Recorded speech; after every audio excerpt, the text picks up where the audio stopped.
Bismillahirrahmanirrahim. Assalamualaikum warahmatullahi wabarakatuh. Alhamdulillahirabbil alamin wassalatu wassalamu ala Rasulillah wa ala alihi wa sahbihi ajma'in. Subhanaka la ilma lana illa ma 'allamtana innaka antal alimul hakim. Rabbi shrah li sadri wa yassir li amri wahlul 'uqdatam min lisani yafqahu qawli.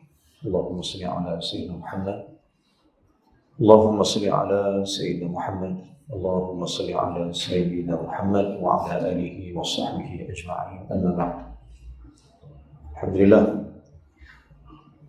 masih pada tuan pengurusi majlis, tuan imam, kita kuasa Masjid Rafi'ah, Taman Huda, tuan-tuan dan puan yang mudah-mudahan kita semua dirahmati oleh Allah Subhanahu wa taala, seperti mana disebutkan oleh tuan pengurusi tadi. Alhamdulillah, malam ni kita bersama dengan seorang ulama dunia yang kerap juga dia main, dan lebih kurang 3 tahun dia tak main, dia sibuk. Tahun ni dia dapat sampai pula ke sini. Salah seorang pentafsir Quran,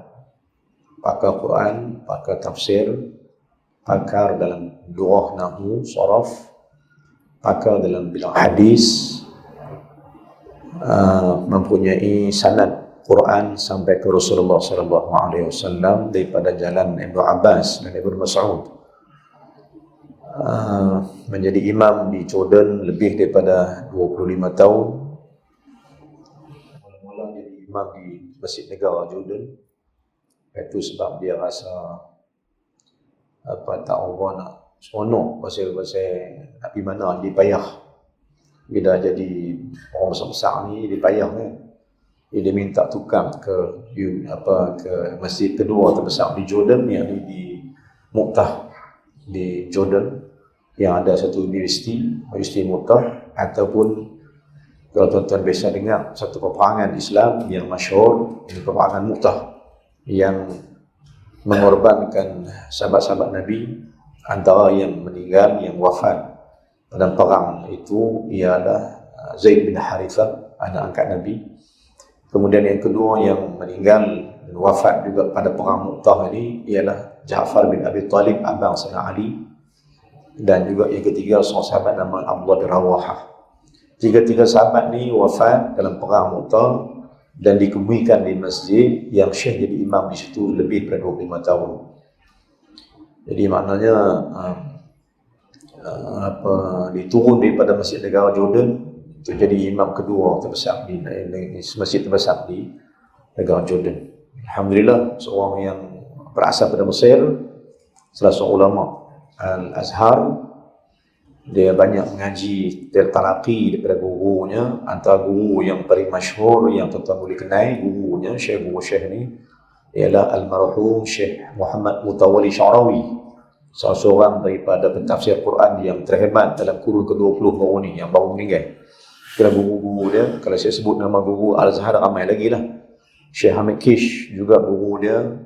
Dan Alhamdulillah, Syekh pernah mendapat didikan awal masa dia kecil. Dia pernah mendapat didikan dengan Imam Hasan Al-Banna kecil dululah. Alhamdulillah, tuan-tuan sekalian, mana dia mengembara daripada Jordan, yang taqilu makan di Mesir ila Urdun. Dia berpindah ketika di mab'us, dihantar oleh Mesir kepada negara Jordan, pinjam untuk jadi imam di masjid sana selama kontrak dia bertahun-tahun. Dia pun tahun ni dia kata dah habis lah program dia ataupun kontrak dia dengan Jordan. Dia nak balik Mesir kerana di kampung dia ada juga memerlukan dia. Dan saya jumpa Syekh ni pada tahun 2010. Dan saya berjalanan ke Beirut, jumpa Syekh di Jordan dan minta izin nak bertalaqi dengan dia, dan saya dapat juga ilmu tafsir dengan dia dan berguru dengan dia selama lebih kurang 4 tahun, daripada tahun 2010, 2011, 12, 13, 14. Berulang-alik lah daripada Malaysia ke Jordan. Ada lapang saya pergi untuk bertalaqi dengan guru. Alhamdulillah, malam ni Allah izinkan dia sampai, dan saya dapat juga bawa dia ke tempat Masjid Rafi'ah ni macam masjid saya jugalah, masjid saya jugalah, kampung saya pun kan, kampung saya jugalah, sini pun jadi saya bawa mai. Mudah-mudahan dapat keberkatan malam Jumaat, dan yang selalu ikut jadualnya jauh saya, tapi malam ni dah macam mana Allah izinkan. Syekh minta main depan sikit, taqarrub main dekat sikit. قرب جزاكم الله خير. Main dekat. Minta genjak depan. تقاربوا تحابوا تقاربوا تحابوا. So, ngaji ni cara lagu ni lah. Sebenarnya main ke depan. Main ke depan ni sila. تفضل. Sebab kalau Syekh main jauh, kita duduk jauh tak kena pun. Syekh main berjauh, kita duduk jauh tak kena lah kan. Syekh main jauh, kita main dekat, insyaAllah, mudah-mudahan. Kerana apa? Kerana bukan senang. Dan tuan-tuan kalau nak mengaji dengan dia, kena pergi Jordan. Jordan kena habis 5-6 ribu. Tapi kita habiskan duit untuk bawa dia mai, kerana nak bagi ilmu kan, semua orang. Syekh ada di sini malam ni, insya-Allah di sini, malam esok di Masjid Rahman Al-Umrah. Esok habis akan balik ke jumpa anak murid dia, yakni Ustaz Fidai, Imam Masjid Syarifah Fatimah, tu anak murid dia yang hafal dengan dia dan belajar taranum lagu-lagu Quran tu ada juga daripada Syekh sendiri. Syekh ni pakar qiraat, 20 qiraat. Kan nak baca apa membolehkan Quran kan dia. Juga pakar hadis, sebab semua kita hadis dia mengapai.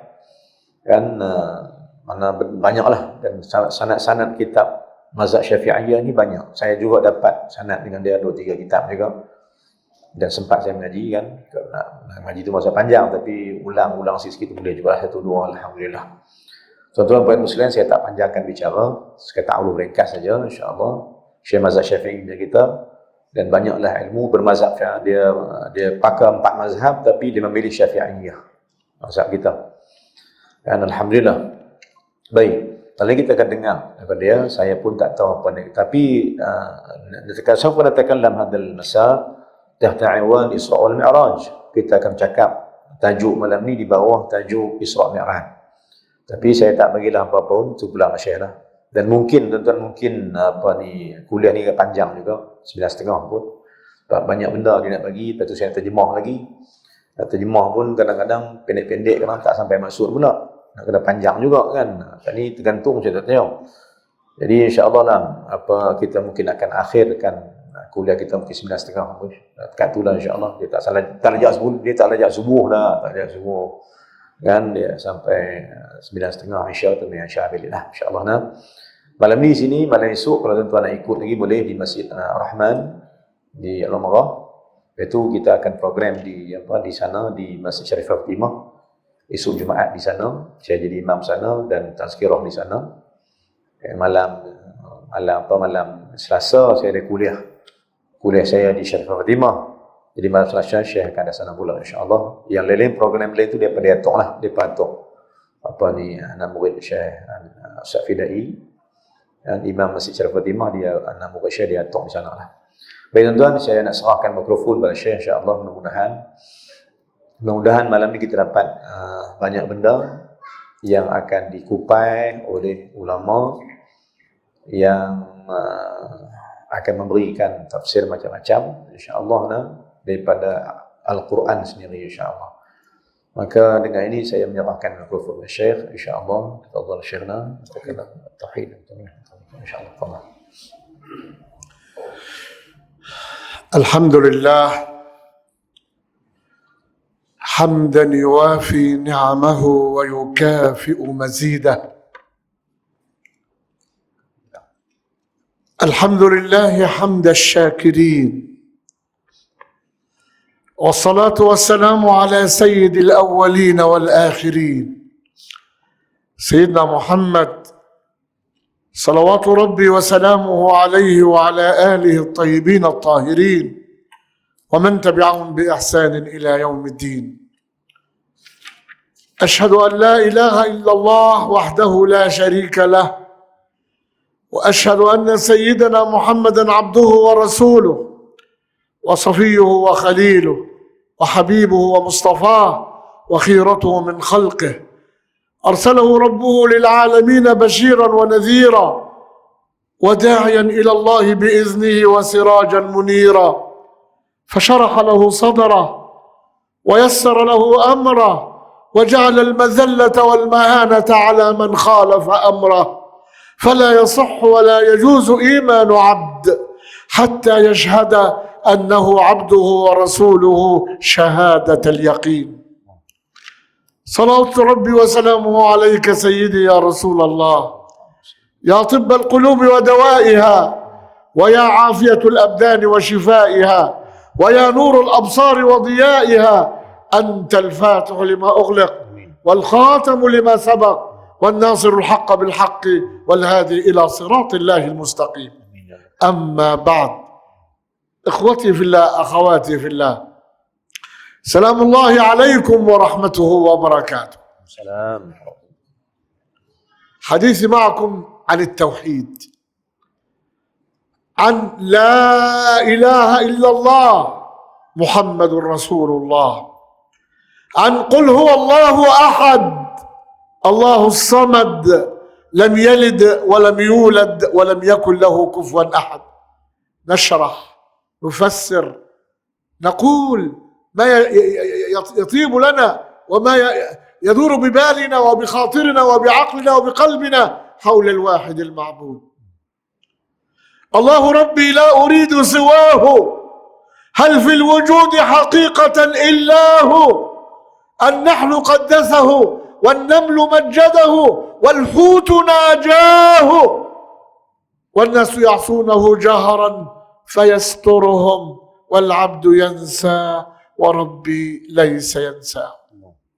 العبد ينسى وربي ليس ينساه. قل هو الله أحد يا محمد، قل هو الله أحد. ما هي أسباب؟ قل يا أيها الكافرون، ما هي أسباب؟ قل أعوذ برب الفلق، ما الأسباب؟ قل أعوذ برب الناس، ما الأسباب؟ 4 سورة في القرآن، إنبا سورة وردت فيها أمر المولى لرسول الله يا محمد قل. قل إنبا سورة، الكافرون، الإخلاص، الفلق، الناس، 4 سورة. السبب، ما السبب؟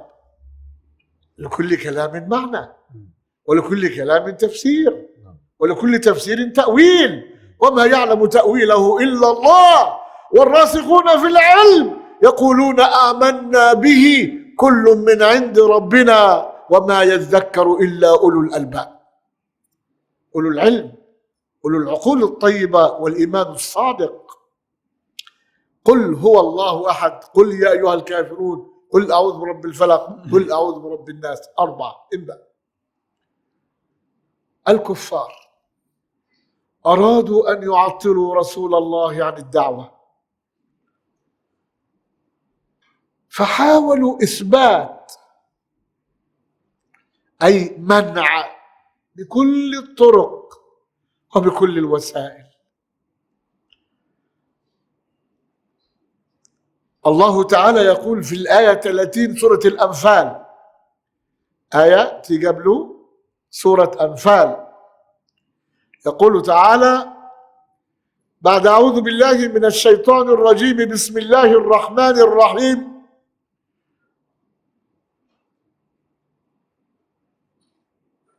الله أكبر.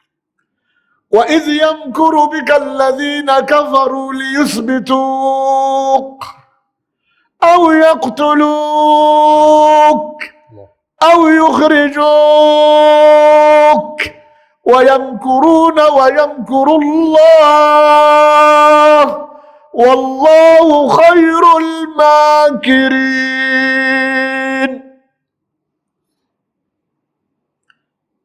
آية 30 الأنفال.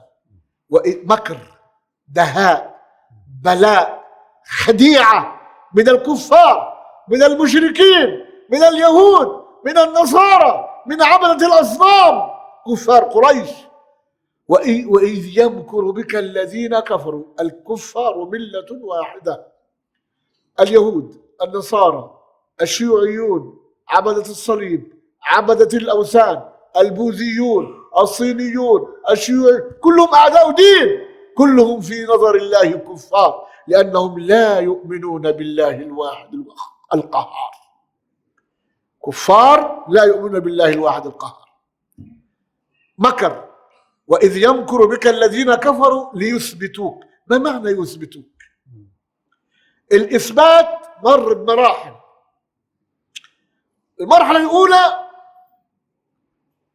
جاء كبار مكة وقالوا يا رسول الله ما رأيك تعبد آلهتنا شهرا ونعبد ربك شهرا وتكون العبادة مداورة بيننا وبينك، أنت والمسلمين اللي معاك تعبدوا الأصنام هذه شهر، وبعدين إحنا نترك الأصنام ونعبد ربك يا محمد شهر. الله أكبر. فينزل أمين الوحي والسماء جبريل على رسول الله بسورة الكافرون، يقول تعالى بسم الله الرحمن الرحيم قل يا أيها الكافرون، يا محمد قل لهم الذين عرضوا عليك هذا العرض، قل يا أيها الكافرون لا أعبد ما تعبدون ولا أنتم عابدون ما أعبد ولا أنا عابد ما عبدتم ولا أنتم عابدون ما أعبد لكم دينكم ولي دين. خدعة. هم لا يريدون أن يعبدوا الله ولكن يريدون أن يزحزحوا محمد وأن يجعلوه يعبد الأصنام كما يعبدونه هم. وإذ يمكر بك مكر، الله تعالى يقول مكر، يمكر بك الذين كفروا ليثبتوك. رأسا رد عليهم الرسول قل يا أيها الكافرون، لا امتنع، ما قبل، ما رضي، ردهم خاسرين. الإثبات الثاني جاءوا إلى رسول الله وقالوا يا محمد نحن كبراء مكة ووجهاء مكة وأشراف مكة وكبار مكة وأمراء مكة وأغنياء مكة، لا يجوز لنا أن نجلس مع بلال الحبشي العبد ومع صهيب الرومي ومع سلمان الفارسي ومع عمار بن ياسر ومع هؤلاء الفقراء الضعفاء، اطردهم يا محمد ونحن نأتي إليك. الله أكبر. فينزل المولى تعالى قوله تعالى في سورة الأنعام ولا تطرد الذين يدعون ربهم بالغداة والعشي. الله أكبر. لا تطرد هؤلاء المساكين، لا تطردهم، إنهم يعبدون الله بحق، أما هؤلاء الكفار لا يعبدون الله بحق ولا يريدون عبادة الله. الله أكبر. محاولة إثبات أخرى، جاءوا إلى رسول الله يعرض عليه المال، جاءوا إلى عمه أبي طالب يا أبا طالب احترنا مع ابن أخيك محمد هذا، ماذا يريد؟ إن كان يريد من وراء هذا الدين أمارة يصير أمير علينا نؤمره بدون هذا الدين، إن كان يريد ملك يصير ملك علينا نعطيه الملك وهو ملك علينا من غير الدين، إن كان يريد سلطان نعطيه من غير الدين، إن كان يريد مال نجمع له أموالنا كلها ونعطيها له بس يترك هذا الدين، إن كان يريد زواج نزوجه أعلى وأغلى وأحلى بناتنا، إن كان مريض نذهب به إلى أطباء الدنيا، ولكن يترك هذا الأمر، يترك هذا الدين. يرد المصطفى صلى الله عليه وسلم على عمه لما قال له هذا العرض جاءني كبار مكة وقالوا كذا وكذا، قال يا عم كلمة المشهورة والله لو وضعوا الشمس في يميني والقمر في يساري على أن أترك هذا الدين ما تركته حتى يتولاه الله أو أهلك دونه.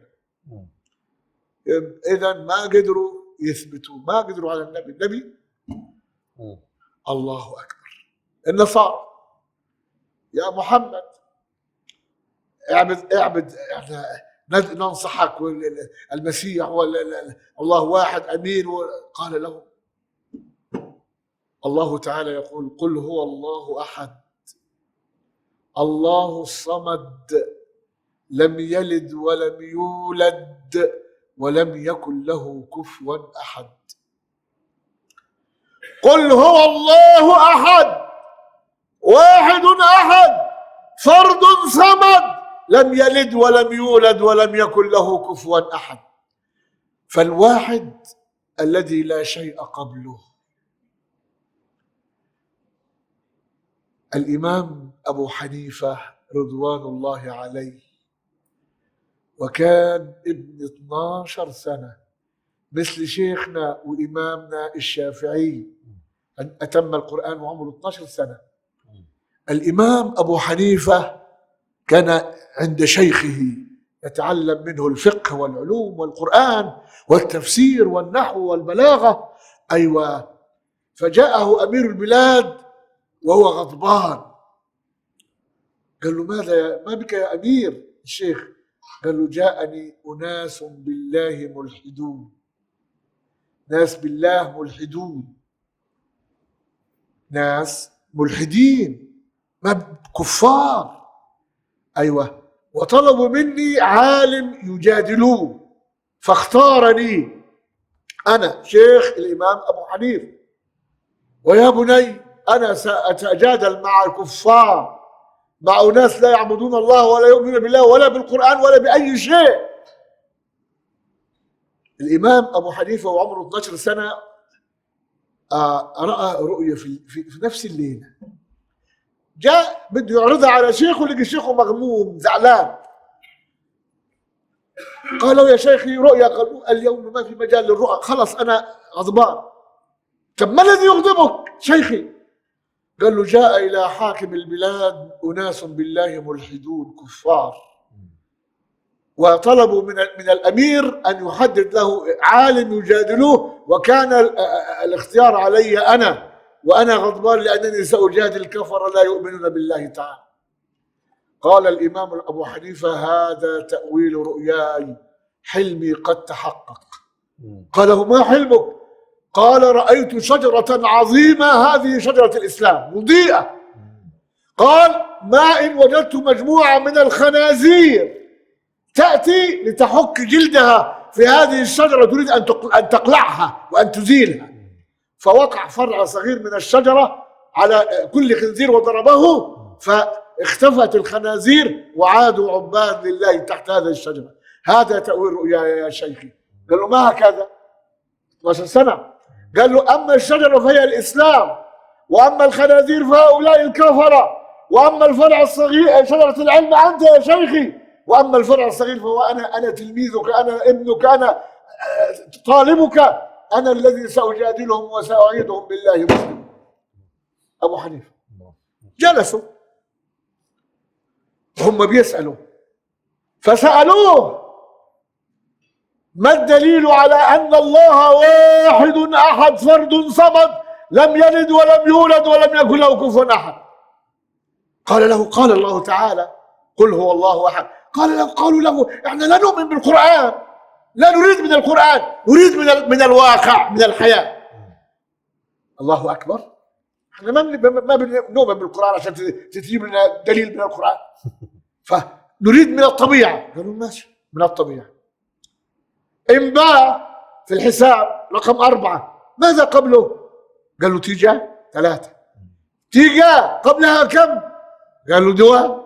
طب الدواء قبلها كم؟ قال 6 1. قبل الواحد ما قالوا لا شيء. قال لهم هذا الواحد الحسابي الذي تقول له لا شيء قبله هو واحد اخترعه والذي وضعه مخلوق من مخلوقات الله. أتريدون لله الواحد الحقيقي شيء قبله إن أمركم لعجيب. عرفوا 4 في الحساب. ماذا قبلها؟ سألهم هم يجيبون 3. قبل 3 كم؟ 2. قبل 2 1. قبل 1 قالوا ما في قبل الواحد شيء. قال لهم أذن هذا الواحد الحقيقي هو الله، لا شيء قبله ولا شيء بعده، هو الأول والآخر والظاهر والباطن وهو على كل شيء قدير. سؤال آخر. أيوة. قالوا له سؤال ثاني للإمام أبو حنيفة. الله سبحانه وتعالى يقول خلقت الإنسان من النار، خلقت الشيطان من النار وسأعذبه بالنار. كيف يعذب الله النار بالنار؟ الله يقول أنا خلقت الشيطان من نار، ويوم القيامة أعذبه بالنار. كيف يعذبه بالنار؟ قال لكبيرهم تعال إلي هنا. أكبرهم اقترب منه، أخذ الإمام أبو حنيفة وعمره 12 سنة طفل صغير حجر وضربه على رأسه بهذا الحجر حتى سال الدم من رأسه. قال قال له ماذا؟ قال عذبتني. قال أنت من الطين، وهذا الطين عذب الطين، ويوم القيامة يريك المولى كيف يعذب الله النار بالنار.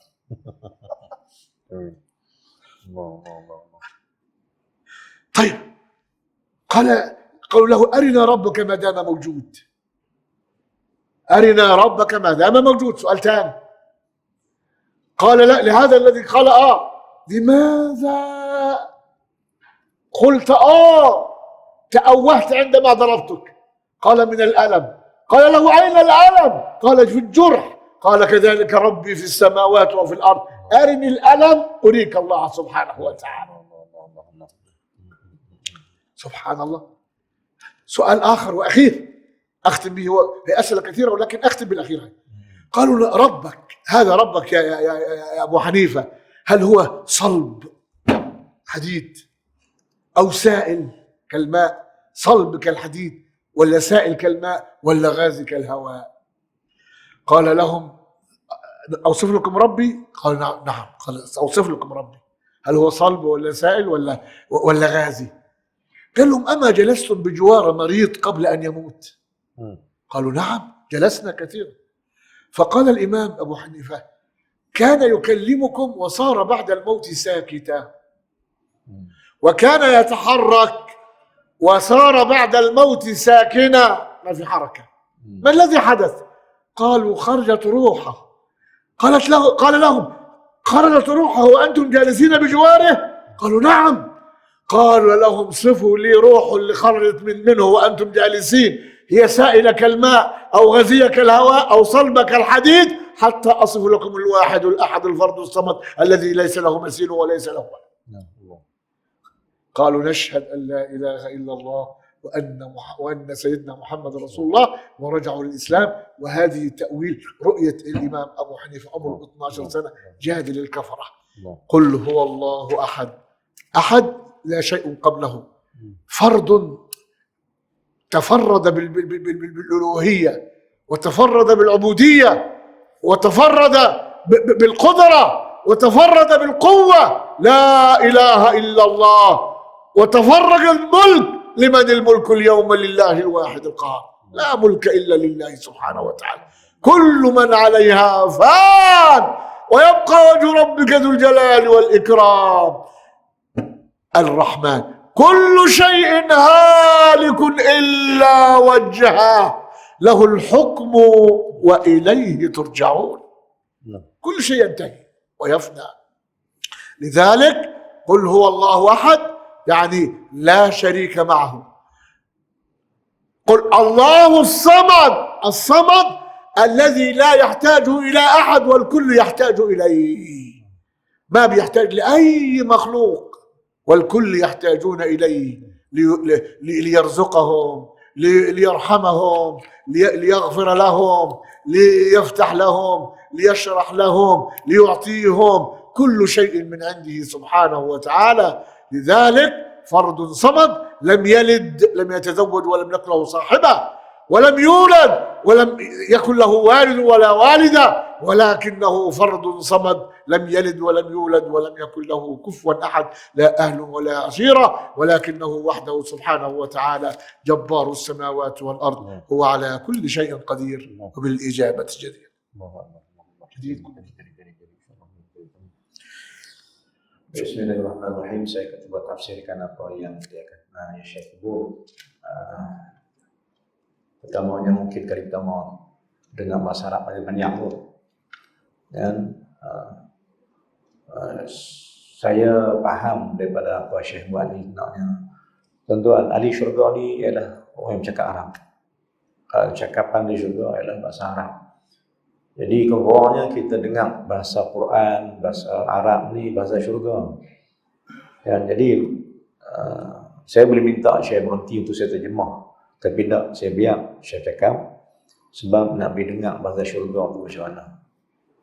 Mudah-mudahan kita jadi di syurga, mudah-mudahan kan. Mungkin ada tanya apa panjang nak cakap, nak terti tak macam mana. Jadi saya biar dulu. Maksud biar Syekh pun nak cakap, bila cakap dulu bahasa Arab tu supaya apa? Supaya kita dengar keindahan bahasa Arab tu macam mana kan. Kita baca Quran sedap dah sebenarnya. Tapi kita faham bahasa Arab tu lagilah, sebab bahasa Arab ni bahasa syurga kan. Jadi ni dah taman-taman syurga sebenarnya yang kita nak dengar, yang kita nak faham juga. Supaya nanti bahasa syurga itu tak tercengang-cengang, tak dengar ni di bahasa syurga kan. Baik. Tuan-tuan muslimin, sebenarnya Syekh cuba bincang kita malam ni, dia nak terang kita pasal tauhid. Kan? Benda asas dalam kehidupan kita ialah tauhid. Dua benda yang Syekh suruh kita pegang bagi tauhid itu ialah Syekh tadi la ilaha illallah dan apa yang ada pada qul huwallahu ahad. Dua benda asas kepada tauhid pada Allah Subhanahu wa taala. Benar? Baik. Syekh sebut tadi tuan-tuan, asal tauhid kita ni ialah la ilaha illallah dan punca tauhid itu ialah qul huwallahu ahad. Memahami kedua-dua ni ialah menyebabkan kita makin faham dan kita makin kuat akidah kita. Kalau memahami kaedah qul huwallahu ahad dan bila kita boleh faham apa itu la ilaha illallah, maka kita makin berkemai, kita makin kejapkan tauhid kita dengan Allah Subhanahu wa taala. Baik, saya kata apa?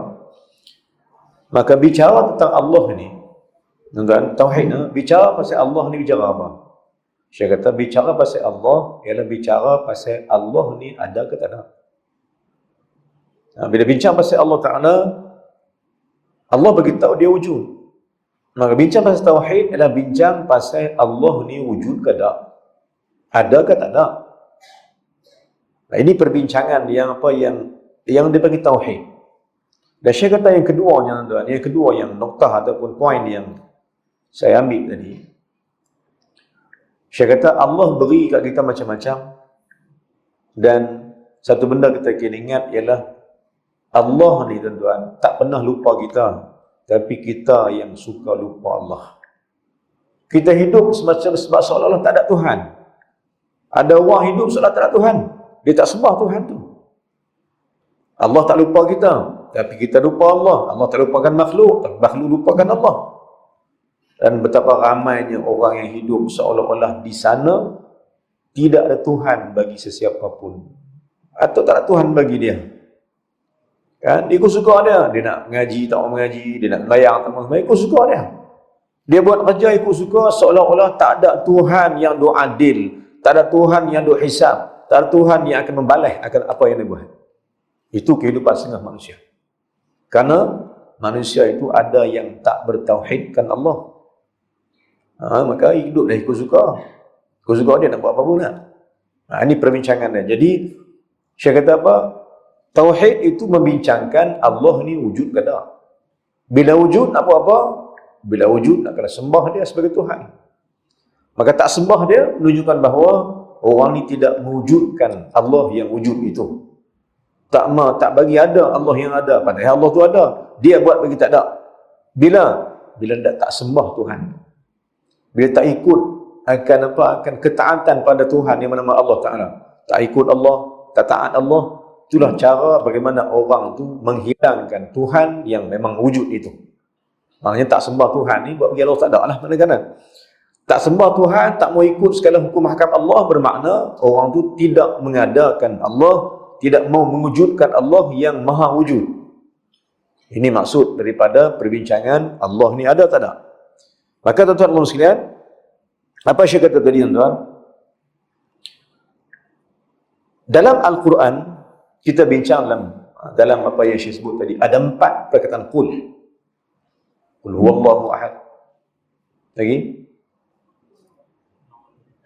Qul ya al-kafirun. Belum tu kan?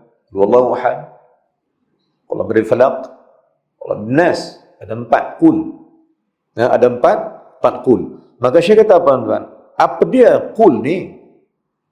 Apa dia? Apa sebab diturunkan pada ayat Quran 4 qul? Qul. Juga dalam Quran pun ada qul. Maka Syekh kata setiap kalam Allah ni ada makna, ada maksud.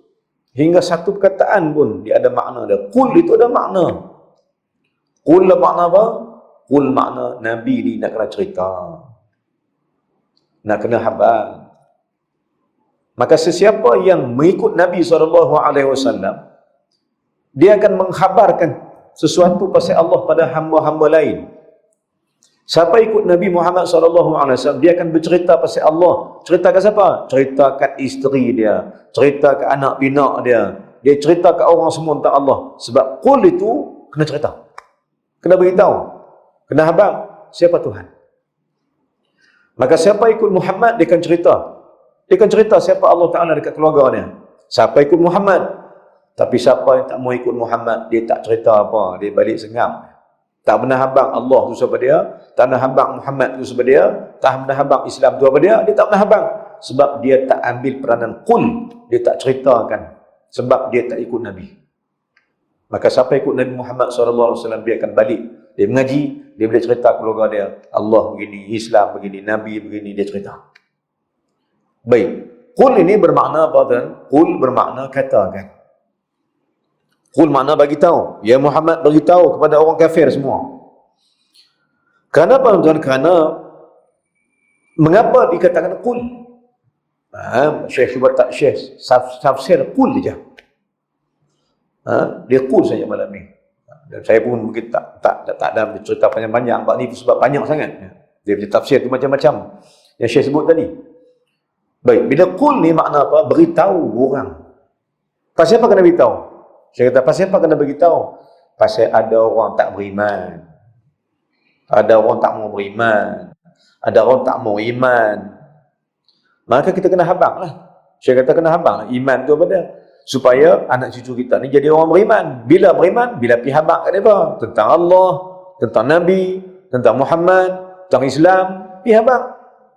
Barulah orang-orang yang tahu Muhammad, tahu Allah Ta'ala, tahu Islam, dia tak lawan balik. Yang lawan Allah ni, pasal apa? Pasal tak tahu. Pasal apa tak tahu? Pasal tak pernah dibagi tahu. Ini kesilapan kan? Maka Muhammad itu memberitahu apa saja pasal Allah atas perkataan qul. Pasal apa? Turunnya qul kerana orang kafir lawan Allah Ta'ala. Orang kafir tak beriman dengan Allah Subhanahu Wa Taala. Orang kafir tak mau ikut apa yang Allah nak. Dan keduanya saya kata qul ni mai kerana orang kafir cuba ganggu iman orang Islam dengan berbagai cara. Mereka nak rosakkan akidah orang Islam. Mereka nak rosakkan akidah orang Islam kita sekalian. Kan? Zaman dulu sampai lah. Maka tak mau rosak, tak mau rosak iman keluarga kita, tak mau rosak iman orang kampung, kena cerita, kena habang, kena beritahu Allah tu siapa, Islam tu apa, Nabi tu siapa, kena cerita. Sebab qul tu suruh kita beritahu. Memang Allah katakan Muhammad, Nabi SAW, tapi qul pada Muhammad itu juga pada umat dia. Kita kena cerita, mengaji, balik ceritakan cucu siapa Allah Ta'ala. Ini kewajipan.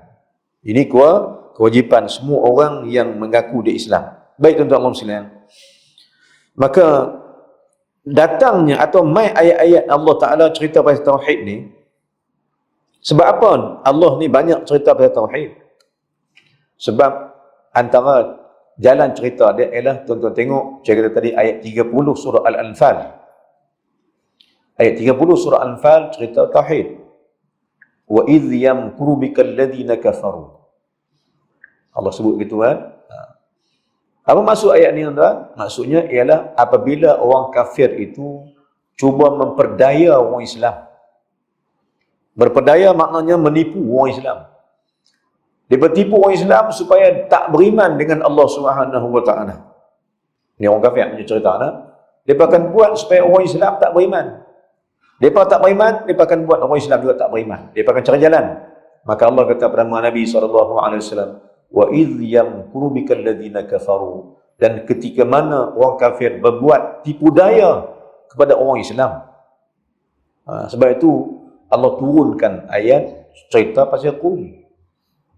Kan? Maknanya apa yang saya cuba bagi tahu, tuan-tuan, kalaulah kita tak mau anak cucu kita ditipu oleh orang kafir, kalaulah kita tak mau anak cucu kita ni diperdaya oleh orang kafir hingga tak beriman pada Allah, maka wajib atas kita khabarkan, ceritakan, qul, bagi tahu anak cucu kita siapa Tuhan. Kalau tidak, dia gelong.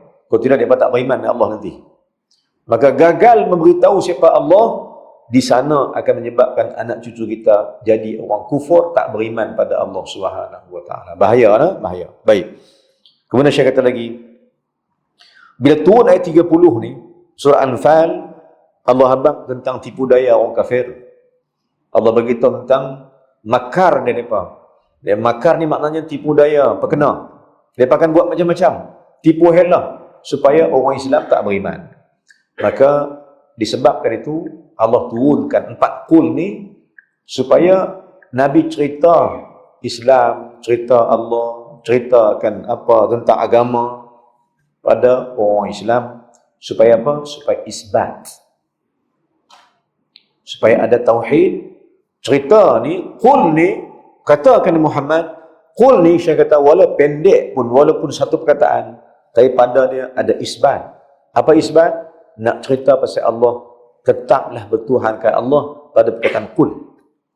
Maknanya, maksud Syekh, bila kita nak isbatkan Allah Ta'ala sebagai Tuhan, benda ni kena cerita, kena habang, kena beritahu, baru boleh isbat, baru boleh tetapkan iman. Kan? Baru boleh tetap. Kalau tidak, tak tetap. Jadi tuan-tuan dan sekalian, iman pada Allah ni kena isbat. Apabila isbat, tetap, tak bergoncang, tak bergoyang. Iman ni tauhid. Baik. Apa kata Syekh lagi tuan-tuan tentang iman ni? Isbat yang pertama, qul yang pertama atau 4 qul ni, ulang baliknya, 4 qul ni perkataan yang menunjuk pada isbat. Qul huwallahu ahad. Qul tu maknanya isbatkanlah kamu ya Allah, Allah ni satu. Qul a'udzu birabbil falaq. Isbatkan Allah ni, dialah menjadikan malam. Qul a'udzu binnas. Isbatkanlah Allah ni, katakanlah, isbatkanlah Allah ni sebagai Tuhan segala manusia. Qul ya kafirun. Isbatkanlah Allah ni, wahai orang kafir. Tetapkanlah kamu mengaku bahawa Allah Tuhan. Orang kafir tak mengaku Allah Tuhan. Pasal mereka iman mereka bergoyang, iman mereka bergoncang, atau tak ada iman langsung. Maka nak tetapkan iman, kena qul. Apabila qul ni pada kalimah qul ada isbat Allah Subhanahu wa taala. Sebab tu ulama kata, saya tambahkan, ulama ni suruh kita rajin baca 4 qul tu. Kan, tidur malam, maghrib pagi, baca qul. 4 qul ni baca pasal apa? Bukan baca biasa. Baca kerana nak orang isbat iman pada Allah Ta'ala. Kalau malas baca, tak payahlah. Kan? Maka maghrib pagi baca qul Allah, al-falaq, an-nas, al-kafirun, baca. Mana-mana qul yang ada 4 qul ni kita baca. Sebab poin dia pada, siapa rajin baca 4 qul ni, maka iman dia tetap, iman dia isbat. Kan? Ini yang disebutkan oleh apa? Oleh Allah Subhanahu wa taala. Baik, pertama, isbat yang pertama. Orang kafir tuan-tuan, syariat tadi, qul ni untuk isbat. Pasal apa? Kerana pertama, orang kafir ni duk kacau iman orang Islam. Satu hari mai orang kafir katakan Nabi SAW. Ni cerita pasal turun 4 qul ni. Satu hari mai orang kafir jumpa Nabi SAW. Kata, ya Muhammad, hang ni macam mana hang ni? Dia kacau Nabi, dia kacau orang pengikut Nabi dan sahabat-sahabat Nabi. Nabi bersama dengan sahabat, mai orang kafir, mai cerita. Cerita apa? Ya Muhammad, hampa ni macam mana? Saat sembah Tuhan belah kami. Sebulan sembah Tuhan hampa. Sebulan Tuhan kami. Siapa jadi tuan-tuan? Pasal salat ketika itu menghala ke Baitul Maqdis. Kan? Daripada Makkah Baitul Maqdis. Walaupun Nabi di Madinah, pindah daripada Makkah ke Makkah, kemudian Baitul Maqdis. Jadi tuan-tuan, Baitul Maqdis ni tempat orang Yahudi, tempat orang Kristian. Maka Yahudi Kristian kata kat Nabi SAW, hampa ni macam mana?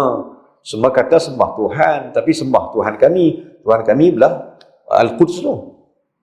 Jadi mereka main buat tuan, tujuan mereka kata ni sebab mereka nak goncangkan iman orang Islam. Supaya orang Islam tak yakin dengan Muhammad ni. Menipu agama ni. Saya sembah Tuhan tu, saya sembah kau ni, saya sembah kau tu. Ni dia panggil makar, dia bagi tipu daya. Orang kafir, dia akan buat bagi kita ni, Islam kita ni goncang. Dengan tashkik dia bagi, dengan apa? Dengan syak. Jadi tuan-tuan Allah sekalian, pertama orang kafir mai kacau orang Islam. Maka turun ayat Qul ni, nak abang kata supaya Nabi bagi tahu, ya sahabat-sahabat tu sekalian, Allah itu satu. Bukan sembah Tuhan banyak. Bukan sembah Tuhan tu banyak sana Tuhan sini, bukan. Kita sembah sana Tuhan tu satu. Maksudnya Tuhan itulah yang menjadikan orang kafir tu, Tuhan tu jadikan kita sekalian, dan Tuhan kita jadikan alam. Maknanya sembah Tuhan yang kita kata sembah betul apa menghala ke Baitul Maqdis sebab nak mengaku bahawa Allah ni Tuhan satu, bukan banyak Tuhan. Orang kafir main nak bagi kita kacau kita sebab iman kita dah jadi kacau. Tapi Nabi kata, ketahuilah bahawa Qul itu, tetapkanlah, isbatkanlah hati kamu bahawa Allah itu satu. Qul huwallahu ahad, katakan Allah satu je, tunggal dia. Bukan ada banyak Tuhan macam tu. Tuhan sembah tak ni, Tuhan sembah Tuhan itu tak. Satu je Tuhan. Itu sebab turun Qul. Jadi tuan-tuan, isbat yang pertama pasal apa? Pasal orang kafir goncangkan iman orang Islam dengan kata sembah Tuhan banyak. Isbat kedua, Nabi ni nak tetapkan sahabat yang kedua. Sebab penipuan orang kafir yang kedua adalah apabila orang kafir mai kat Nabi dan sahabat-sahabat Nabi.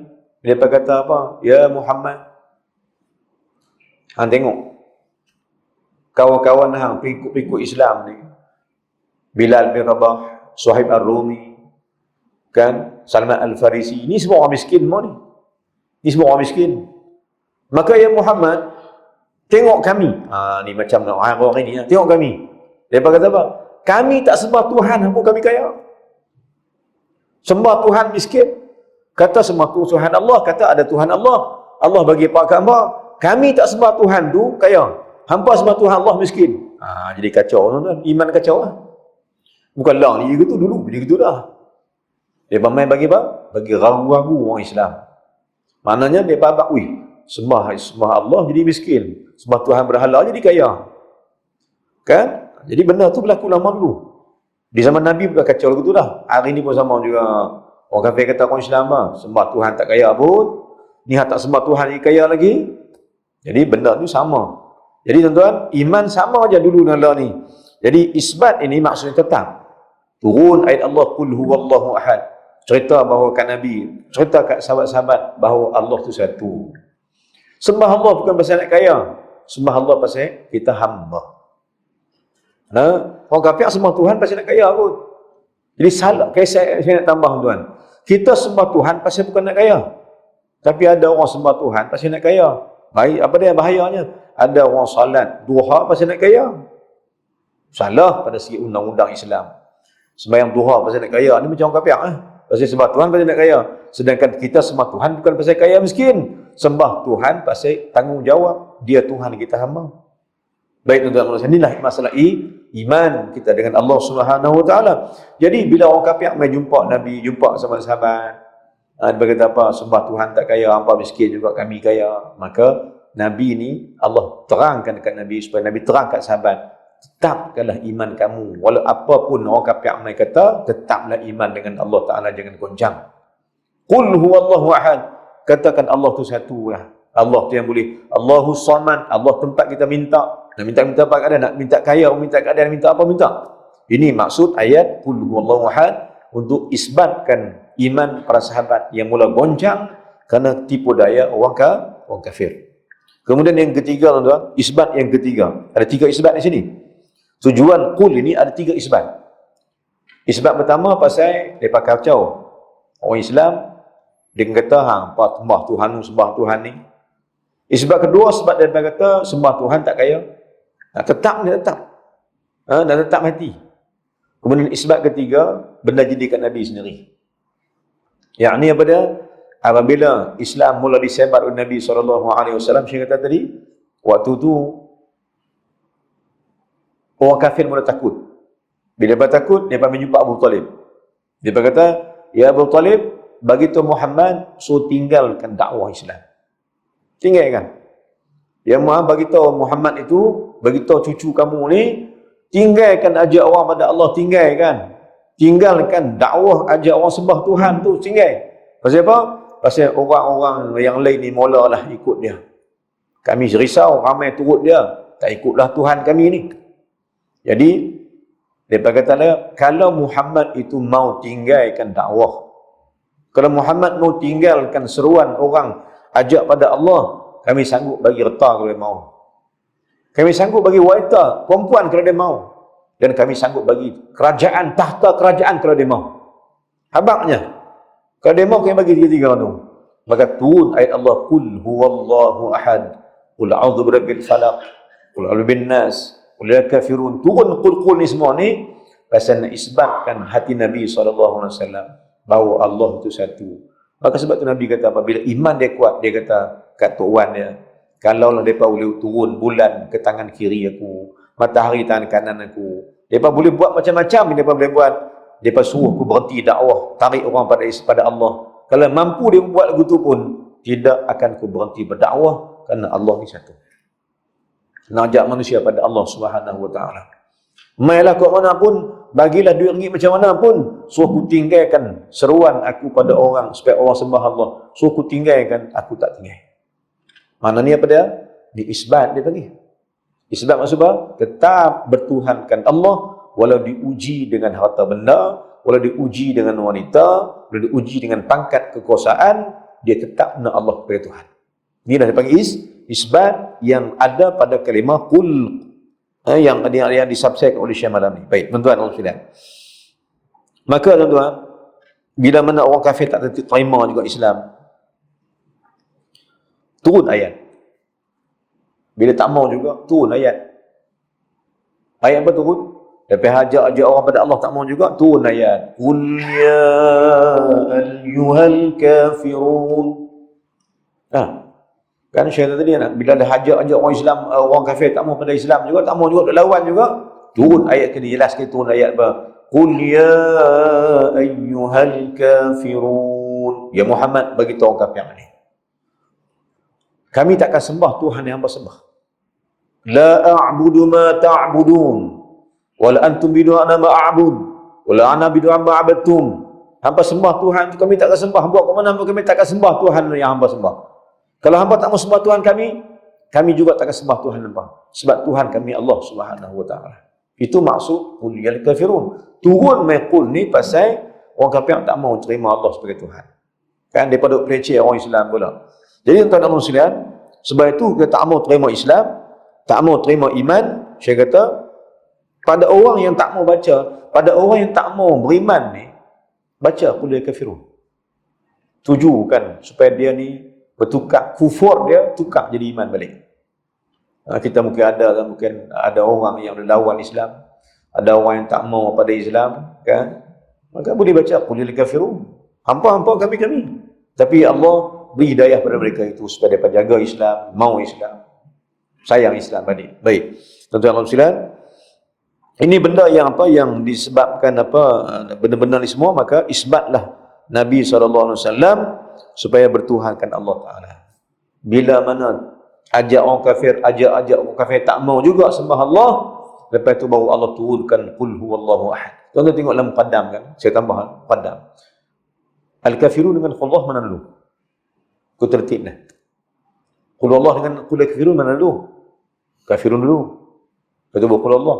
Maknanya al-kafirun turun dulu, ajak orang kafir pada Allah Ta'ala tak mau juga, hampa sembahlah Tuhan hampa, kami sembah Tuhan kami. Lepas turun ayat qul Allah mengisbatkan sembahan kita pada Allah, bahawa Allah ni Tuhan yang satu, hamba tak mau sembah tak apa, kami sembah Tuhan. Tuhan yang bernama Allah, Tuhan yang mengqadakan segala hajat manusia, Allahus Samad, dialah segala-galanya, ya, dialah yang memberikan segala-galanya pada kita sekalian. Tuan-tuan dan sekalian, contoh pasal iman ni juga di zaman Abu Hanifah. Di zaman seorang ulama nama Imam Abu Hanifah. Imam Abu Hanifah ni macam saya kata tadi, macam Imam Syafi'i lah. 7 tahun hafal Quran dah. 7 tahun hafal Quran Imam Syafi'i pun. Imam Abu Hanifah pun sama juga. 7 tahun hafal Quran. Baik. Di ketika kecil dia, ketika itu ada seorang yang kufur pada Allah Ta'ala. Dia cabar semua ulama-ulama yang ada dalam Baghdad, di negara Iraq waktu tu, untuk berhujjah tentang Allah, tentang Tuhan. Banyak ulama-ulama yang kalah. Banyak ulama-ulama yang kalah dengan hujjah ni. Maka raja sedih. Pasal ulama tak ada dah yang nak lawan hujjah dengan orang kafir ni. Jadi dihimpunkan semua ulama-ulama dalam kota Baghdad, cari siapa boleh lawan hujjah dengan kawan tadi. Maka semua orang tak ada. Semua ulama semua tak berani.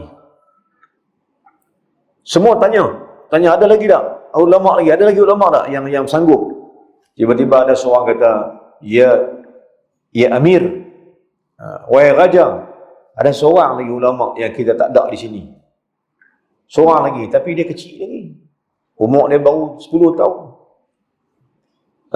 Dia ni seorang, tapi dia ulama, dia hebat ilmu dia. Umur muda lagi. Kami tua-tua dah, dia muda lagi. Dia tak ada sini. Kami kita raja. Raja saya panggil dah. Raja panggil dah. Raja pergi panggil dia budak yang kata ulama ni, nama dia siapa dia? Dia Abu Abang Abu Hanifah. Hanifah kecil lagi 10 tahun dah. Maka dia pun mai. Dia tanya raja. Pasal apa raja? Wahai raja, pasal apa? Raja kata, aku sedih lah pasal ada orang tu kacau Islam. Ajak orang tak beriman, jadi tak beriman balik ni. Jadi aku sedih pasal ramai turut dia. Aku himpun ulama lawan dia semua kalah habis.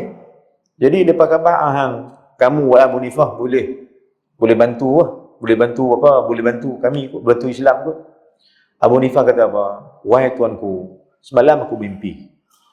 Abu Hanifah kata, semalam aku bermimpi. Raja kata, mimpi apa? Dia kata, semalam aku mimpi pokok besar. Satu pokok besar yang disondoi, ke bahasa kampung lah. Satu pokok besar yang cuba ditumbangkan oleh seekor babi. Pokok besar. Kan? Babi ni main nak sondoi pokok begitu balik. Tapi tiba-tiba bila nak sondoi, pokok tak jadi apa. Luruh ranting kena babi itu lari gitu dah. Semalam aku mimpi yang tu. Maka dia cerita kat raja, sebenarnya wahai tuanku, wahai Amir, sebenarnya Allah akan utuskan aku untuk lawan dia. Aku kecil lagi. Tapi dia kata, pokok tu ialah Islam, kawan kafir tadi seumpama babi yang nak kacau Islam. Yang memang dia kata dengan izin Allah akan ku lawan dia. Maka tuan-tuan cerita tu dia ada banyak versi. Jadi kawan ni pun esok dah atok dah apa berbincangan, jumpa lah nak berhujah. Kan? Maka tanyalah, orang kafir ni tanya, Allah ni ada tak ada? Allah ni wujud tak wujud? Kan? Apa yang boleh buat? Dia tanya lagi soalan kedua. Syaitan itu iblis buat pada api. Maka kalau masuk neraka tak jadi apa lah pasal api dengan api. Kan? Ni hujah orang kafir lah kan? Syaitan iblis buat pada api. Kalau masuk neraka pun tak ada masalah. Pasal api dengan api mana sakit. Maka Abu Hanifah buat apa? Abu Hanifah nak jawab soalan, ringkas dia. Abu Hanifah panggil dia mendekat. Abu Hanifah ambil batu, katuk kepala dia. Ambil pasir keras ni, katuk kepala dia, berdarah. Maka kau ni marah dia, bawa aku ni, katuk kepala aku ni. Dia tak buat pasal apa? Sakit lah. Sakit lah. Katuk kepala, pasal sakit lah. Dengan kayu, dengan tanah keras pula, katuk kepala dia. Abu Hanifah kata apa? Abu Hanifah kata, kamu kata iblis itu daripada api, neraka pun api. Tentu tak sakit kalau kita nak masuk neraka, iblis masuk neraka tak sakit lah. Sekarang aku katuk kepala hang. Tadi hang, kita manusia buat pada tanah. Tanah ni, aku minta kepala hang, tanah dengan tanah. Pasal apa sakit? Ada hujah daripada Imam Abu Hanifah. Kan? Tanah ni, tanah keras ni, tanah. Kita buat pada tanah. Macam mana tanah boleh sakit dengan tanah? Macam mana boleh sakit? Sahang juga tanah. Maka nak jawab apa kata? Nak beritahu bahawa neraka itu, walaupun iblis itu daripada api, tapi neraka tetap membakar dia. Nah, cerita gitu kan. Hujah logik. Pasal apa? Kawan-kawan tadi dia tak beriman pada Allah ni, orang yang Quran kan dia beriman. Main Quran, orang baca Quran dia tak beriman. Jadi nak pakai logik akal, maka Imam Abu Hanifah buat begitu lah. Katuk kepala dia, baru dia rasa. Lepas tu darah meleleh. Abu Hanifah tanya, sakit tak? Sakit. Maka Abu Hanifah kata, sakit tak mana? Abu Hanifah kata, sakit tak mana? Sakit semua. Kita sakit semua. Maka Abu Hanifah kata, begitulah Allah Ta'ala ada di semua tempat, wujud tapi tak nampak, macam orang sakit tapi tak tahu sakit tak mana. Itulah Allah Ta'ala. Dia jawab gitu, dah tauhid. Tuan-tuan sekalian, begitulah hujah-hujah ulama kan untuk apa? Untuk memberitahu bahawa Allah ini Tuhan yang satu.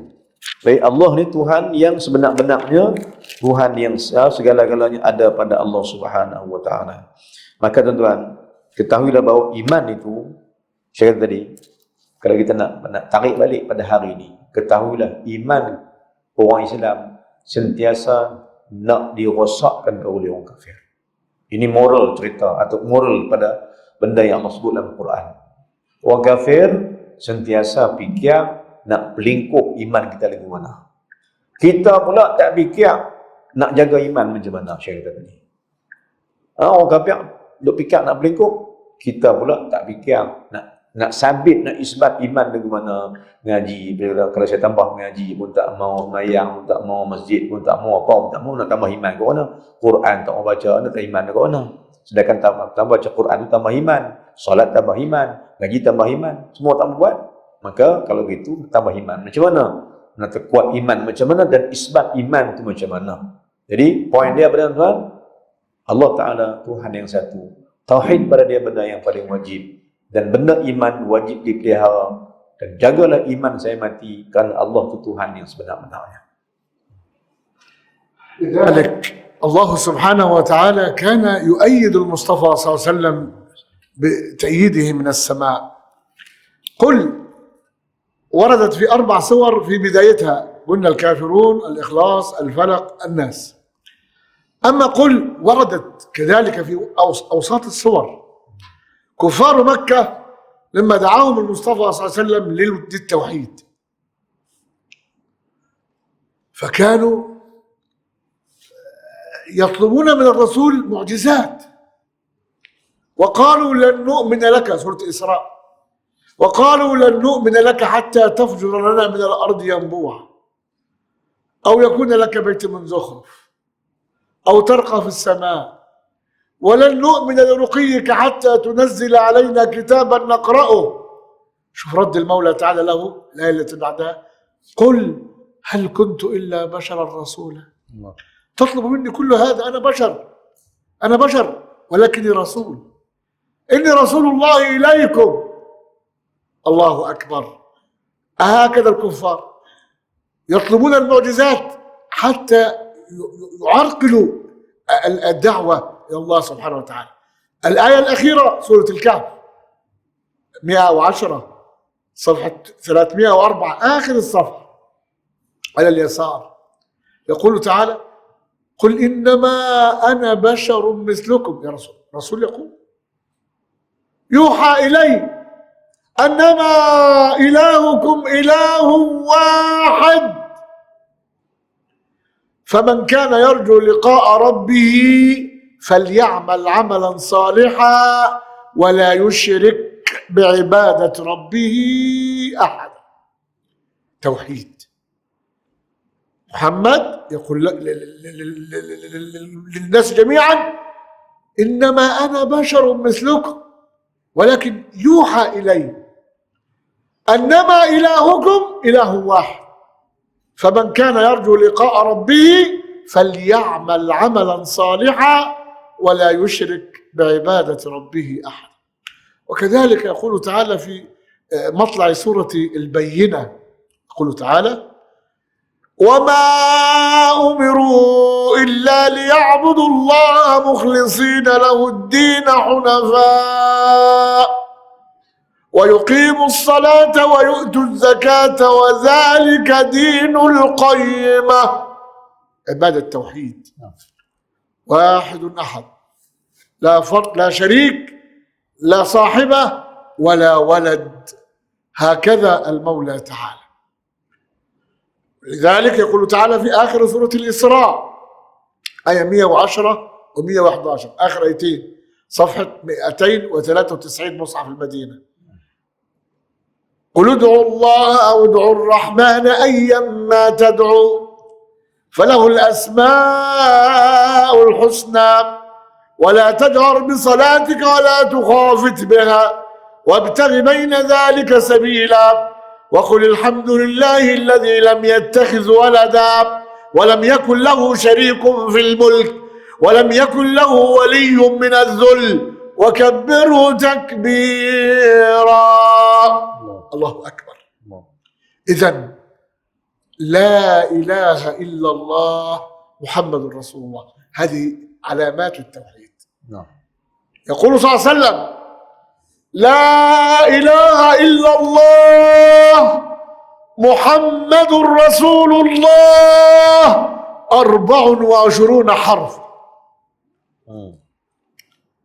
لا إله إلا الله محمد رسول الله دواء بلو إنباء حروف دواء بلو إنباء حروف، والليل والنهار 24 ساعة، والليل والنهار دواء بلو إنباء جام. الله أكبر. فما من عبد مؤمن يقول لا إله إلا الله إشارة التوحيد في ساعة من ليل أو نهار إلا ورب العالمين يقول: عبدي قد غفرت لك ذنوبك كبيرها وصغيرها عمدها وسهوها خفيها وجهرها بحرمة لا إله إلا الله محمد رسول الله.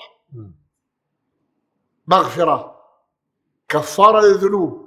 لا إله إلا الله محمد رسول الله. لا إله إلا الله 12 حرفا دوا بلاس حروف. محمد رسول الله كمان دوا بلاس حروف 12. لا إله إلا الله محمد رسول الله 24 حرف. فعندما نقول لا إله إلا الله ونعبد الله، الله يغفر ذنوبنا ويستر عيوبنا ويطهر قلوبنا ويردنا إليه ردا جميلا ويحفظنا من كل شيء. هكذا. ما معنى لا إله إلا الله؟ شو معنى؟ لا إله إلا الله معناها لا معبود بحق إلا الله. لا إله إلا الله معناها لا خالق إلا الله. لا إله إلا الله معناها لا رازق إلا الله. لا إله إلا الله معناها لا رافع إلا الله. لا إله إلا الله معناها لا خافض إلا الله. لا إله إلا الله معناها لا نافع إلا الله. لا إله إلا الله معناها لا ضار إلا الله. لا إله إلا الله لا يعني لا رحمة إلا بيد الله. لذلك لا إله إلا الله أقولها وحدي. لا إله إلا الله أدعو بها ربي. لا إله إلا الله أدخل بها قبري. لا إله إلا الله ألقى بها ربي يوم الحساب، يوم العتاب، يوم العقاب، يوم لا ينفع المرء إلا ما قدمت يداه ويقول الكافر يا ليتني كنت تراب.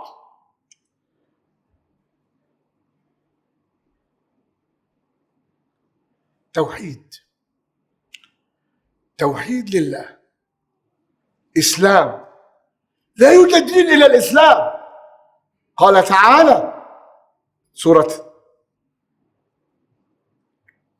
آل عمران آية 18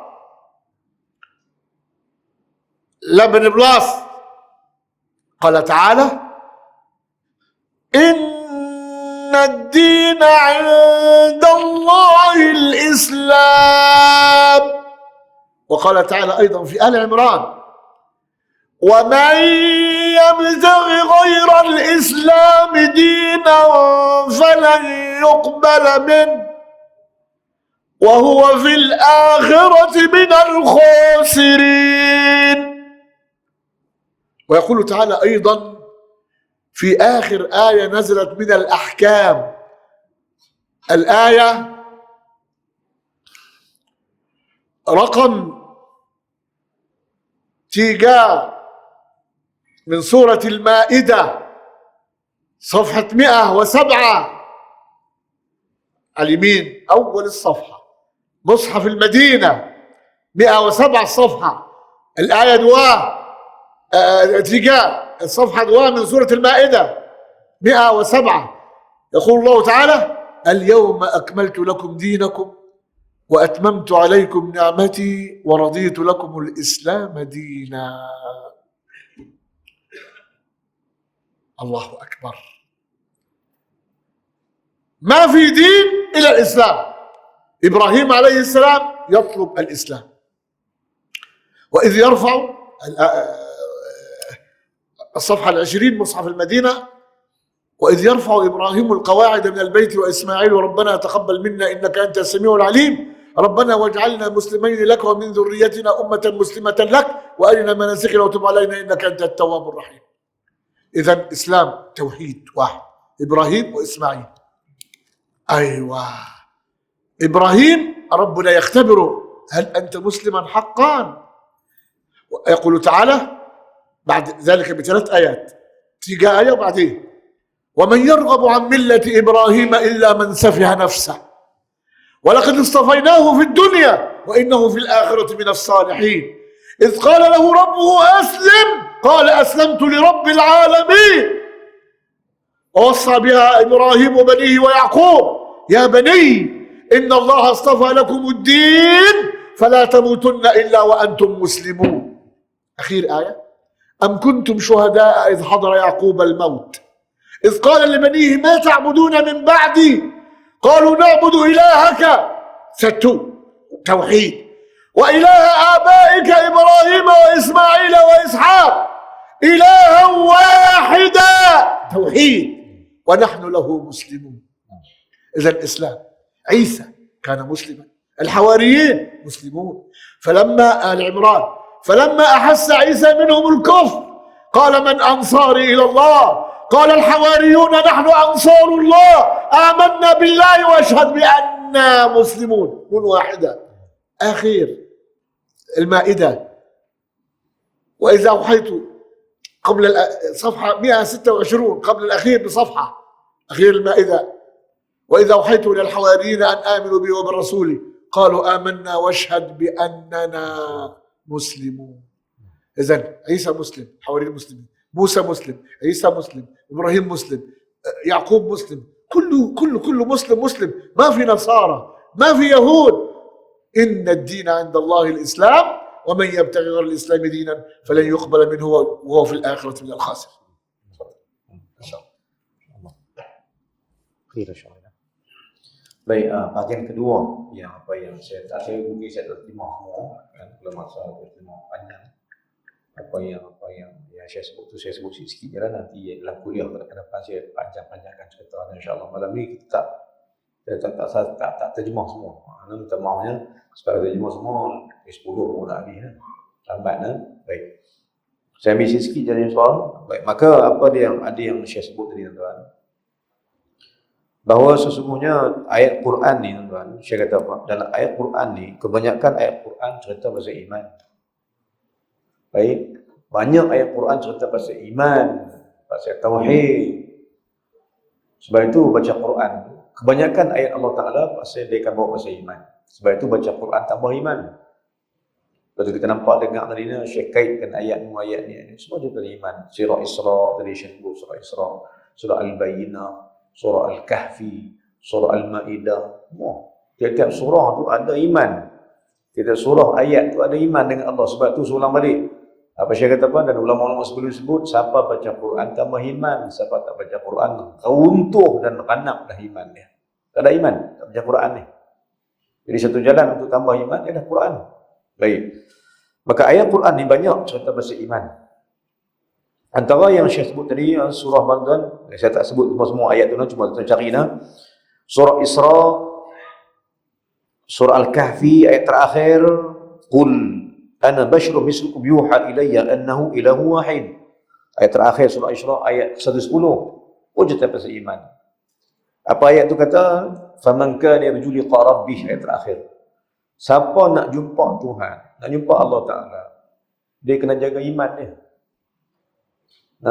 Qul ana basyarukum, qul ana bashar mislukum yuha ilayya annahu ilahu wahid.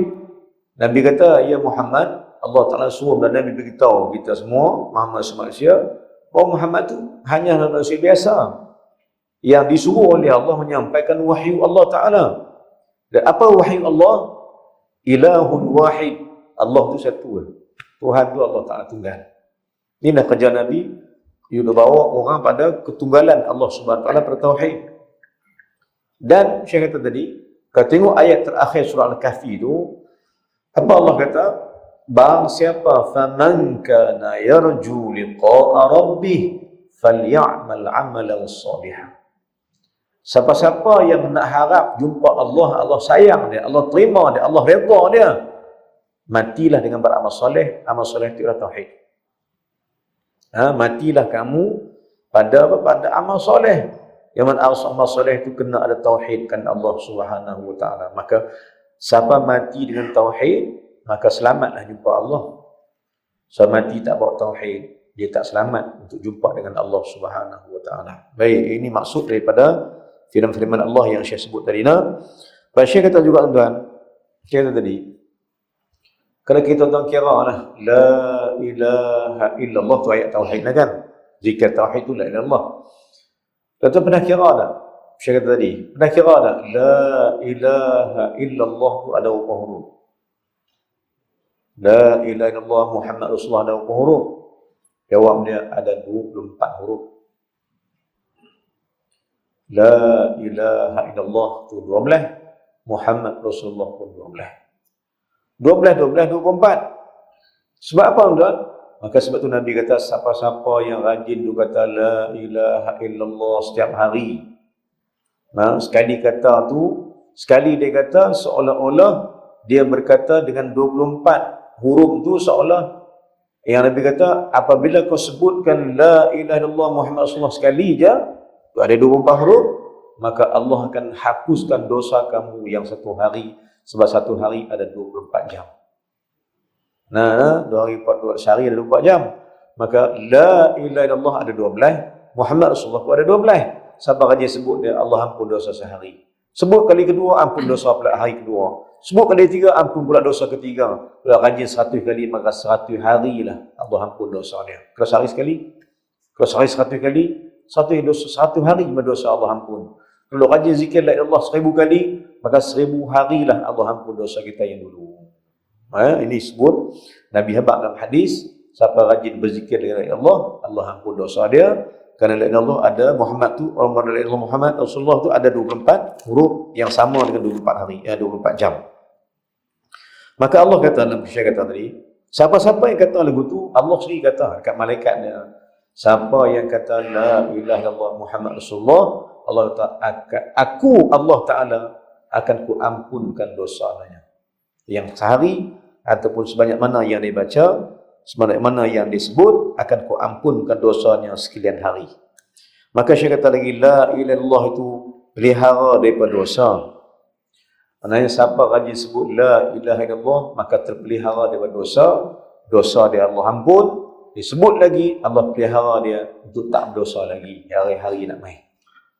Maka siapa rajin zikir dengan 5 tauhid itu, Allah akan jadikan dia sebagai orang yang selamat daripada dosa yang berat-berat, atau selamat pada dosa-dosa yang kita tak mau, dosa-dosa yang kita takuti, dosa-dosa yang kita bimbangi. Cara nak selesaikan masalah dosa ialah, cara dia ialah tauhidkan Allah di sebalik kata la ilaha illallah Muhammadur Rasulullah. Itu cara-cara yang saya bagi.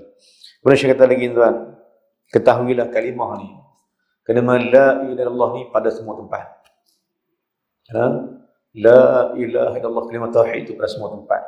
Saya kata apa? Hiduplah dengan kalimah itu. Sebab nanti kau nak mati dengan kalimah itu juga.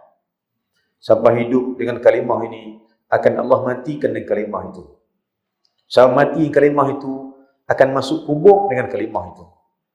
Siapa yang kata itu selalu la ilaha illallah, maka hiduplah dia di kubur dengan kalimah itu. Kalau duduk kubur ni 1000 tahun, 100 tahun lagi, maka duduklah kubur tu nanti. Kalau mati esok, lusa, duduklah kubur 100 tahun lagi. 100 tahun dengan apa? Dengan kalimah la ilaha illallah. Maknanya kalimah la ilaha illallah, kalimah syurga. Siapa rajin sebut dia sebelum mati, Allah akan matikan dia dengan ahli syurga, masuk kubur jadi syurga, bangkit jadi ahli syurga, di pada mahsyar dia syurga, sampai bila-bila pun jadi ahli syurga. Kerana orang tu melazimkan kalimah la ilaha illallah, kerana kalimah tauhid la ilaha illallah ni kalimah pada semua perkara, semua hal dan semua keadaan. Itu maksud daripada kita duk kata la ilaha illallah ni. Kerana untungnya berkata la ilaha illallah ni ialah Allah akan pelihara kita, Allah akan lindung kita, Allah akan selamat kita pada semua alam-alam Allah Subhanahu wa taala. Baik. Kerana nak ikut ni panjang lagi lah yang apa saya sebut tadi, saya reka-rekakan sebab masa tak dan. Tuan-tuan Allah sekalian, saya kata lagi dalam surah Al-Maidah ayat 3. Pun ayat tauhid juga. Kalau tuan nak cari dah kan. Surah Al-Maidah ayat 3 muka surat 107. Sebelah kanan baris yang ke-3 4 dari bawah. Muka surat 107. Surah Al-Maidah baris ke-3, al-yawma akmaltu lakum dinakum wa atamamtu alaikum ni'mati wa raditu lakum Islam madinah. Muka surat 107 sebelah kanan baris ke-3 dari bawah. Cerita pasal apa? Cerita pasal Islam itu agama Allah.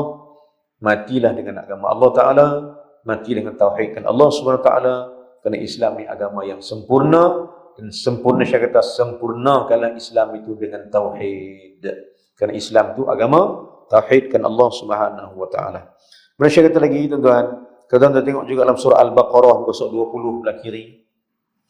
Bermula daripada ayat 131, 132, 133 sampai ayat 134, semua cerita tauhid.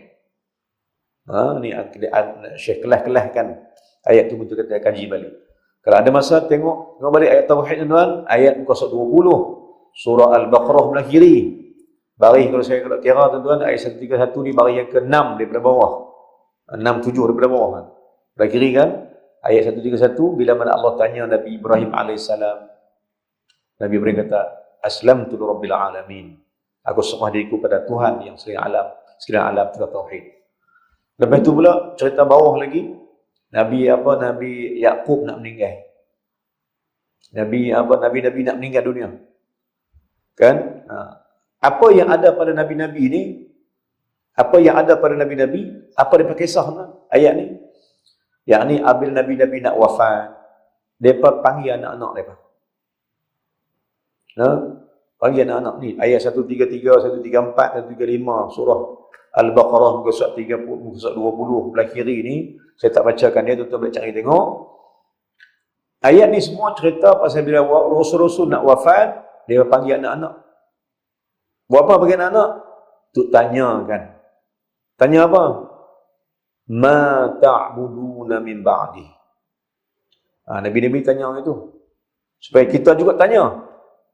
Kita tanya anak kita hari ni, tanya anak-anak kita. Apa tu maksud Nabi tanya ni? Kalau masuk ayat tadi, ma ta'buduna min ba'di. Yang ni, hampa nak sembah siapa kalau ayah mati nanti? Kan? Tanya anak-anak gitu. Tanya kita sendiri. Ayat tu tuju kat Nabi, semua Nabi-Nabi. Nabi Ibrahim, Nabi Yaqub, Nabi sebelum tu. Apa yang dia tanya? Allah kata, wahai Nabi-Nabi, bila nak mati, nak wafat, tanya anak-anak mereka. Tanya apa? Ma ta'buduna min ba'di. Qalu na'budu ilahaka wa ilaha abaika Ibrahim, Ismail, wa Ishaq, ilahan wahida. Tuhan tu satu. Wa nahnu lahu muslimun. Kami dengan Allah Tuhan tu, Tuhan Allah tu kami Islam, kami serah diri kat dia. Maka Syekh kata tadi, tanggungjawab Nabi-Nabi ni bila mereka nak mati, mereka nak kena pastikan iman anak mereka tu betul. Maka Syekh kata juga, kita pun sama juga, sebelum kita mati, jom pastikan iman anak-anak cucu kita ni betul. Kemai, isbat, tetap, tak goyang. Maka pastikanlah, Syekh kata pastikan. Bila Nabi-Nabi nak wafat, panggil anak cucu tanya. Kamu kalau ayah mati, hamba nak sembah siapa? Cuma, Syekh kata tadi, Bila Nabi tanya anak-anak mereka, kalau ayah mati soal pada sembah siapa? Ketika tu anak-anak Nabi itu semua kata, mereka kata, kami akan sembah na'budu ilahaka wa ilaha abaika Ibrahim wa Ismail ilahan wahidah. Anak-anak semua Nabi-Nabi ni kata apa? Kami akan sembah Tuhan yang satu, dan kami dengan Tuhan itu kami akan serah diri. Ni kalimah tauhid yang ditanamkan tauhid ni oleh Nabi-Nabi pada anak cucu mereka, dan kerana Nabi-Nabi sentiasa memastikan segala anak cucu mereka ni adalah orang yang beriman dengan Allah Subhanahu wa taala. Kisah iman kita malam ini lah, insyaallah. Yakhtim sana. Waktu itu. Akhir waktu. Yakhtim sana. Doa insyaallah. السؤال خلاص. ممكن شويه. لذلك الدين عند الله هو الإسلام، والمسلمون هم الذين أسلموا وجوههم لله وملكوا أمورهم لله. يوم القيامة جميع الكفار يتمنون الإسلام. الآية الثانية سورة الحجر، دعاء آية سورة حجر صفحة 262، دعاء 262 مصحف المدينة. يقول تعالى رواية حفص عن عاصم من الشاطبية: وربما يود الذين كفروا لو كانوا مسلمين. ورواية ورش وقالون عن نافع: وربما يود الذين كفروا لو كانوا مسلمين. يوم القيامة يتمنوا أنهم لو كانوا مسلمين حتى ينجوا من العذاب. لذلك الإسلام هو دين الله. أسلمت وجهي لرب العالمين، أسلمت نفسي لرب العالمين. فالإسلام هو الاستسلام لله سبحانه وتعالى، فهو الضار والنافع والرافع والخافض والمعطي والمانع والمعز والمذل والمغني والرحمن والرحيم، بيده ملكوت كل شيء وإليه ترجعون. كذلك كل من عليها فان ويبقى وجه ربك ذو الجلال والإكرام.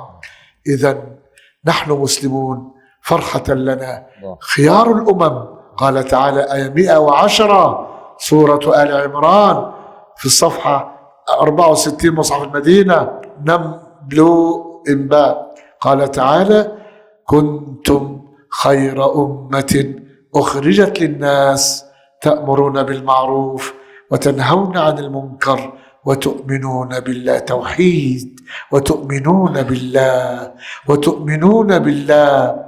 ولو آمن أهل الكتاب لكان خيرا لهم. لو آمنوا ووحدوا الله لكان خيرا لهم. منهم المؤمنون وأكثرهم الفاسقون. لن يضروكم إلا أذى وإن يقاتلوكم يولوكم الأدبار ثم لا ينصرون. نختم بدعاء. بسم الله الرحمن الرحيم. الحمد لله والصلاة والسلام على سيدنا رسول الله. اللهم يا رب العرش العظيم، يا من تقول للشيء كن فيكون، نسألك أن ترحمنا برحمتك التي وسعت كل شيء. اللهم ارحمنا فأنت بنا راحم، ولا تعذبنا فأنت علينا قادر، والطف بنا يا مولانا فيما جرت به المقادير. اللهم أعنا على ذكرك وشكرك وحسن عبادتك. اللهم اجعلنا ممن يستمعون القول فيتبعون أحسنه. اللهم آت نفوسنا تقواها وزكها أنت خير من زكاها، أنت وليها ومولاها. اللهم اجعلنا من الموحدين، اللهم اجعلنا من المؤمنين، اللهم اجعلنا من المتقين، اللهم اجعلنا من المحسنين. اللهم توفنا مسلمين وألحقنا بالصالحين. اللهم توفنا مسلمين وألحقنا بالصالحين. اللهم لا تدع لنا في هذه الليلة العظيمة ذنبا إلا غفرته، ولا عيبا إلا سترته، ولا دينا إلا قضيته، ولا عسرا إلا يسرته، ولا مريضا إلا شفيته، ولا ميتا إلا رحمته، ولا حقا إلا رددته، ولا غريبا إلا حفظته، ولا مسافرا مسافرا إلا بسلامة الله وصلته. اللهم توفنا مسلمين وألحقنا بالصالحين.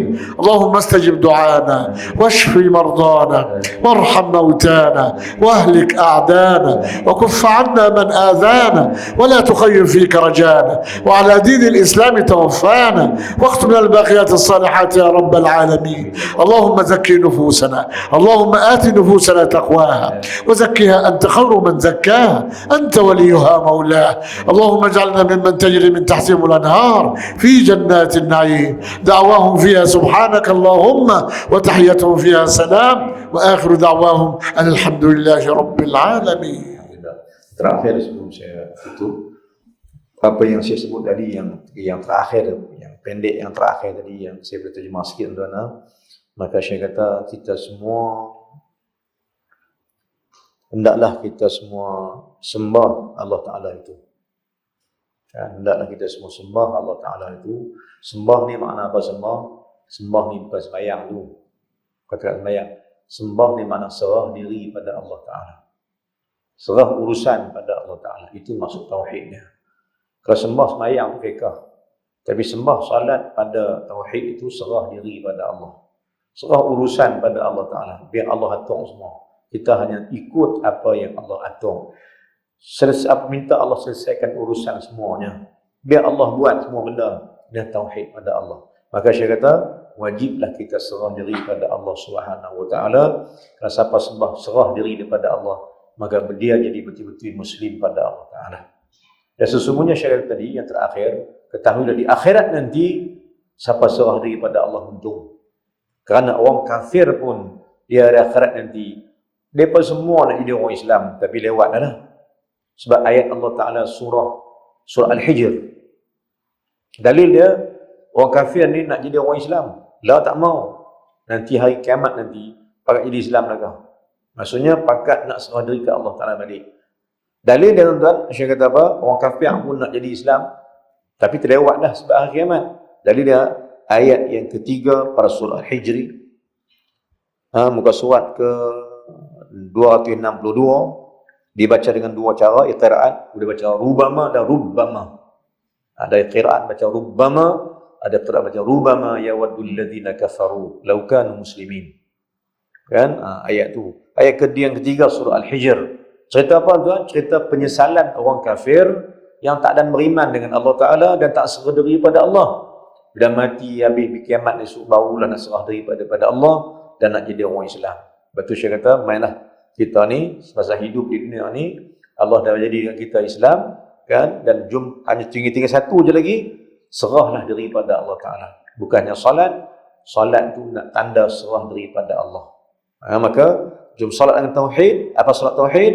Salat dengan rasa nak serahkan urusan diri pada Allah Subhanahu Wa Ta'ala. Kemudian saya kata juga lagi, sukakanlah kita, gembiralah dengan Islam yang Allah bagi kita ni. Jangan tak seronok pula. Jangan tak seronok Islam. Hendaklah kita seronok dengan Islam ni. Kerana Islam ni pilihan Allah untuk kita. Dan Islam agama Allah Subhanahu Wa Ta'ala. Dan saya tutup dengan doa. Dan mudah-mudahan mustajab doa Syekh ni. Dan sepanjang saya doa dia, doa Syekh ni mustajab. Kerana banyak benda yang saya dapat dengan mata sendiri, benda tu berhasil. Kerana tuan-tuan maklumlah bila jadi imam tuan-tuan, saya tanya orang Jordan pernah. Saya pergi Jordan, tanya orang Jordan lah. Kata Syekh ni, kan ampanya Pak Syekh ni, apa dapat dia yang hampa dapati. Dia kata Syekh ni memanglah doa dia mustajab. Kenapa? Kerana yang kami tahu, Syekh ni jadi imam dengan kami. Maknanya dia adalah orang tak tinggal sembahyang.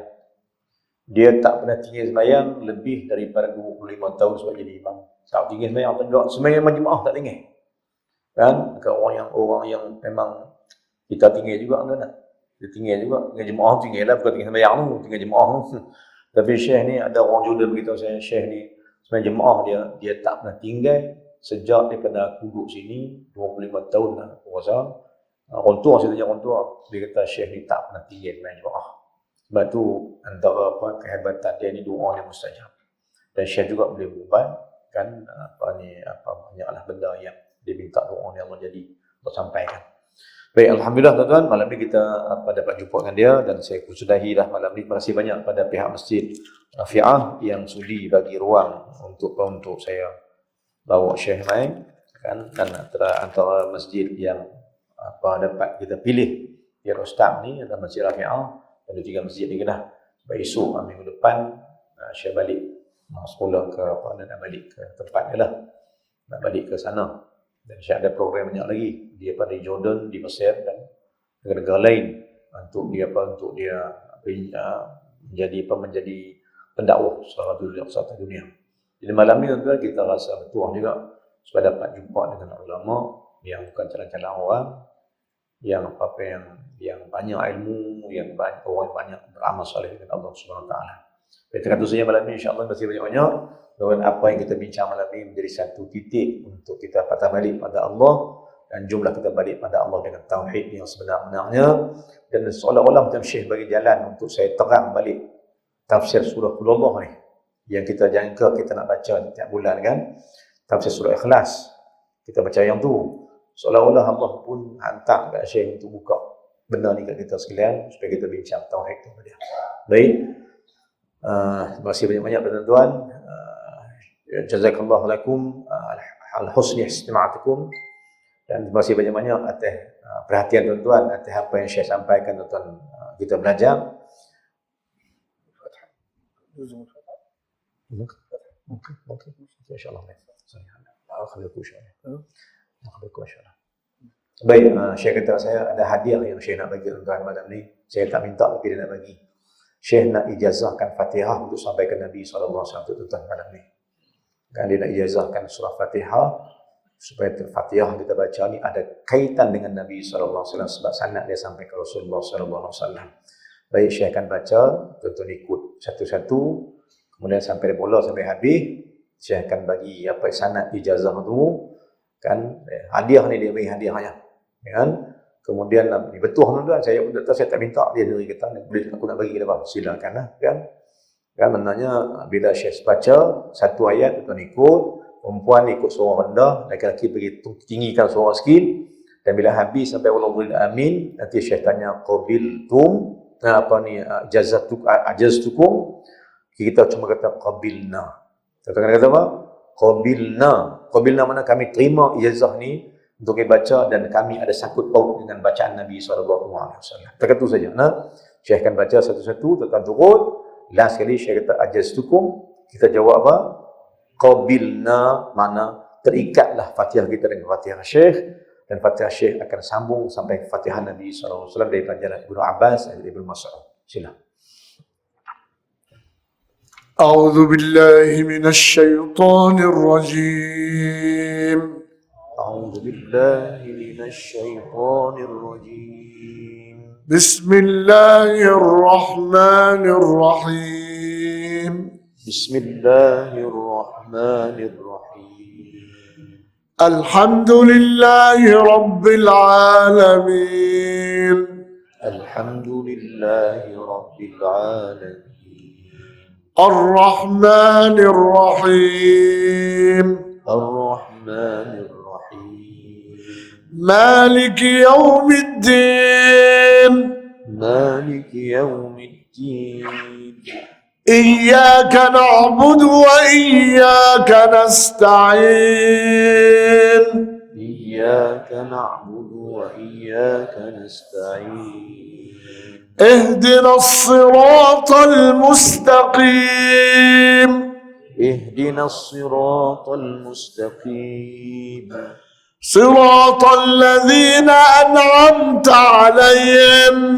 صراط الذين أنعمت عليهم.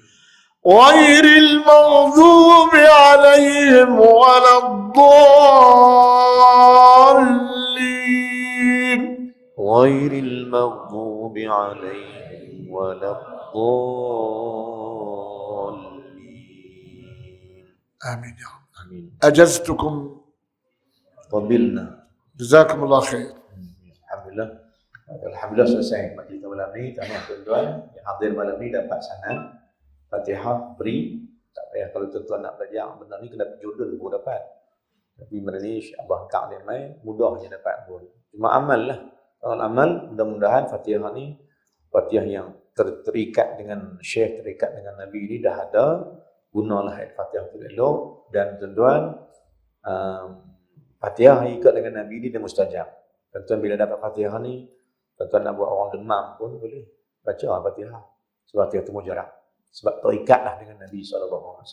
Dia mujarab. Betul tuan-tuan malam ni tuan-tuan. Kan siapa-siapa yang hadir, yang ada pada malam ni, semua kerja Allah Ta'ala, bukan kerja saya. Tuan-tuan mai kerana Allah, maka Allah hadiahkan tuan-tuan dengan Syekh, hadiahkan satu benda, Fatihah yang sanad kepada Nabi SAW. Kita kata saja malam ni insya-Allah, kita salat Isya, mudah-mudahan kita dapat kebaikan di dunia wal akhirah. Jazakallah ala istima'ukum, jazakallah ala hudur Syekh amamna. Terima kasih banyak-banyak pada Syekh lah yang sudi bagikan apa-apa ilmu dan sebagainya. Dan terima kasih juga pada tuan-tuan. Mudah-mudahan kita jumpa lagi malam esok. InsyaAllah pada apa di Masjid Al-Umrah. Masjid Ar-Rahman juga sambung di sana insyaAllah malam esok. Terima kasih banyak-banyak. Salah silap terasa bahasa. Minta maaf banyak. Jumpa lagi insyaAllah. Assalamualaikum warahmatullahi wabarakatuh.